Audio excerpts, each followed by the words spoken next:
forgot yesterday, but hopefully you remember where we are. In fact, let me show you. Apple Blossom got a bath and then she got her fur blow dried. So she's feeling pretty good right now, but she is still stuck in the house. All right, ready for it? Feed Up Friday. Here we go. Antonio is restless. He tries hard to fall asleep, but for hours he tosses and turns inside an empty flower pot, which is where he and Amlet had finally settled as a safe place for slumber. He forces himself to keep his eyes closed, but he can't turn off his mind. No matter how hard he tries to push away the thought, there is no getting around the fact that his sister is with monsters. How can Amlet be snoring? Antonio knows one thing. Mama Possum said to act from your heart. When night falls, he and Amlet will do the right thing. For now, he waits and counts the hours. Once the sun finally goes up, he presses his face close to Amlet. "Wake up," he says. It looks to Antonio as if his brother more tightly shuts his eyes. So now he's louder. "Amlet, you heard me. Wake up." Amlet rolls over and his tail slaps Antonio's legs. It does not seem like an accident, and so Antonio retaliates, get it? Which is when possums use their tail for revenge. He positions his tail and whip snaps Amlet on the backside. The sleeping possum is now wide awake. "Hey, what are you doing?"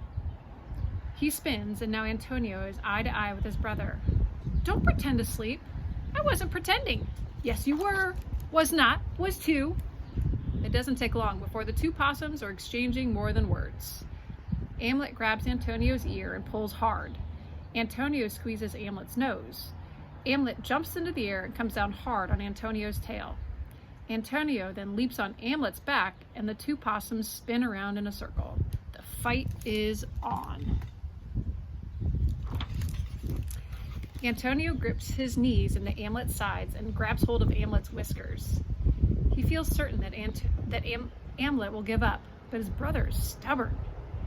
He rolls out of the flower pot with Antonio still on his back, and he starts to run. He seems to hope that his brother will be thrown off by his speed, but it doesn't work out that way. Instead, Antonio releases Amlet's whiskers and wraps his arms around his brother's neck. He is now a possum cowboy. He raises an arm into the air and shouts, "Yee-haw!" He's not sure how he knows that this is what cowboys say. In fact, he doesn't really even know what a cowboy is. Now Amlet seems to be in a blind rage. He kicks up his back legs in an attempt to toss his brother to the ground, but it doesn't work. He darts from side to side, but that does nothing. Then he starts running straight to the edge of the gully. Mama Possum warned them not to go down there. At different times of the year, the water races through the middle of that crack in the earth. But Antonio holds on. He doesn't believe that Amlet truly intends to go over the edge. It's just a game of chicken. And then Amlet does the unthinkable. He runs straight over the embankment. Antonio releases his grip on his brother's neck, but it is too late. The two possums shoot out into the open air, and for a moment, in free fall, they catch sight of each other. Their arms are spinning like windmills, and their tails are swirling like the blades of an engine. Then they grab hands, scream, hit water, and submerge. It doesn't take long before they pop up, each safe and in one piece. They move their arms and legs like they are running, but in water, and in no time they pull themselves from the cold stream to the shoreline. They have survived. And more than that, thinks Antonio, it was strangely fun. Once they are on the muddy creek of the bank, they fall into each other's arms, hugging and laughing out of their minds to be alive and together. "That was crazy," shrieks Amlet. "I can't believe you didn't let go." Antonio sputters back, "Well, I can't believe you ran off the edge." Antonio and his brother hook arms and start moving toward the safety of the tall bushes when an animal suddenly emerges right in front of them. It is twice their size, with a long nose and a mop of long, dirty hair and large, piercing black eyes. The animal rears up on its back legs and towers over the two possum brothers. Antonio locks eyes with the beast. takes a sniff and then whispers, "Papa?" Chapter 28, let's do 2. This possum is bigger than Mama Possum and not nearly as well groomed. He has a big chunk missing from one of his ears, and as he opens his mouth to speak, the brothers can see 2 things: a spotted tongue and the space where 2 teeth are missing. They've never met their father, but possums have a thing called instinct and a thing called smell, and this animal just smells like family. "Papa? Who you callin' Papa?" The imposing possum growls as he leans forward, prompting Antonio to wonder if he might attack. But it turns out the old marsupial is just moving in to get a better whiff. His nostrils flare and his eyebrows arch as he takes in a deep breath. Whatever scent they give off wipes the scowl off the big possum's face. "Well, well, well, this is a surprise. A big, unexpected turn of events," says the possum. Antonio and Amlet both nod. They aren't certain what to think. This possum, who they now can see has long, dirty feet and a matted, oily coat, appears to be sizing them up in a new way. "You 2 are mine. I can smell that." Antonio and Amlet are relieved that he doesn't look like he's going to do something extreme, like try to eat them. Instead, their father lowers himself to the ground. "I'm known around these parts as Big Poss." Amlet finds his voice. "So, is that what we should call you?" Big Poss reaches out and grabs Amlet by the tail. He lifts him off the ground and swings him around in a circle. "Of course! You of all possums should call me that. You got another idea, Furball?" And with that, he lets go of Amlet, who flies through the air and lands hard. Big Poss leans over Amlet, and his hot breath makes a small cloud in the air as he asks, "What do you answer to, small fry?" The now bruised possum looks up from the ground and with a wobbly voice says, "My name is Amlet." One of Big Poss's arms grips his belly and he laughs. "Amlet? Did you let your mother name you that?" Amlet doesn't answer, but Antonio pipes up, "We were allowed to figure out our own names. Mama Possum is progressive." Big Poss's eyes go wide. "So, she's progressive, is she? What's that make you, little critter? The brainy baby?" Antonio is quick to answer, "We don't believe in labels or bullying." Big Poss bursts out laughing, but this time really hard. He grabs his stomach with both his hands and he jiggles from the tip of his jagged ear to the end of his thumping tail. He drops to the ground and rubs his back against the dirt.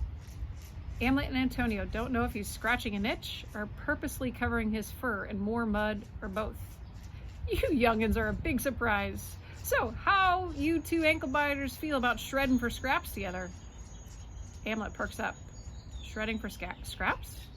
But Antonio shakes his head. "We're hungry, but we've got a problem more important right now than our appetite." Big Poss stares with a blank expression. "Is that so?" Antonio nods. "Our sister's trapped in a monster den." Instead of looking sympathetic, Big Poss is amused. "How'd she get trapped?" Amlet decides to stick to the basic facts. "She was on top of a monster house and fell down a well." Big Poss runs his fingers through the hair on top of his head, which causes the fur to fluff up in a wild and interesting way. There aren't wells on top of monster houses. A well is a hole with water at the bottom. Amlet holds his ground. "This was a big hole. I can't say if there was water below." Big Poss continues to work on his fur style. He runs a fingernail down the side of his scalp to form a part, and then moves a big mound of his mop forward. He's consumed with his grooming, but is able to answer, "That's called a chimney. And right now, I'm thinking your mama didn't give you an education in the practical side of the theater of life. What was she doing when you were bitty babies?" Amlet answers, "Mama saved me from an owl attack. She taught us all kinds of important stuff." Big Poss doesn't seem impressed. "Yeah? Is that so? So what's the most important thing in the world according to her?" Amlet squeezes his eyes shut and forces himself to concentrate. They were taught so many things as performers. Mama said many times that they should never be afraid to make a fool of themselves by asking a question. Amlet's not sure how to say this. So he kicks Antonio and hopes that he will answer their father. Antonio's eyes meet his father's. The most important thing in the world is family. That's why we're going to help our sister. Big Poss spins around and gets right in Antonio's face. Even though his pointy teeth are broken and stained, they still look capable. Is that so? Antonio doesn't blink. Amlet doesn't move. Then Big Poss shouts, "The wheel has come full circle. I am here. Family wins." He tucks and rolls and then pops up on his feet. "You critters are with Big Poss now. Follow and learn from a seasoned performer." Amlet sputters, but what about our sister?" Big Poss shakes his body and bits of mud fly in all directions. Most of it hits Amlet and Antonio. "We'll see what we can do about her. What's the squeak's name?" Antonio wipes some of the mud from his arms. "Apple Blossom. She's Apple Blossom the possum." Big Poss laughs again. "We're not following a script now. This is all ad lib." He swings around and his hips sway from side to side. It takes a moment for the brother possums to realize that their father is singing. "Off we go, not fast, not slow, looking high, looking low, we're on a road show. Off we move, nothing to prove, looking high, looking low, we're on a road show." He clicks his tongue and somehow finds a way to clap his hands, all the while making tracks as he disappears into a hedge. Antonio and Amlet have no choice but to follow his muddy tail.